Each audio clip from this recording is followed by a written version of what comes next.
Reading fluctuate हो जाएगी। तो याद रखना, मैं फिर से बोल देता हूं कि वेइंग मशीन एक बहाना होता है नॉर्मल रिएक्शन को पूछने का।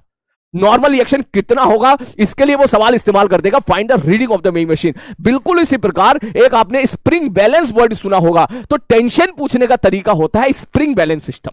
मतलब आपको याद होगा कि सपोज अगर मैं ऐसा बोलूं यहां पर मास m है, तो आपको कल के लेक्चर में पता होगा ऊपर टेंशन बराबर mg होगी, अगर इसकी बीडी बनाऊंगा तो मैं। हाँ सर, तो इस रस्सी में मुझे अगर टेंशन पता करनी है, इस रस्सी में अगर मुझे टेंशन पता करनी है, तो इसका मतलब मुझे क्या करना पड़ेगा, मुझे यहां पर वो इस तरीके से सवाल पूछ लेगा, ऐसा डायग्राम बना देगा, बोले सर ये वेइंग मशीन, ये स्प्रिंग बैलेंस सिस्टम है।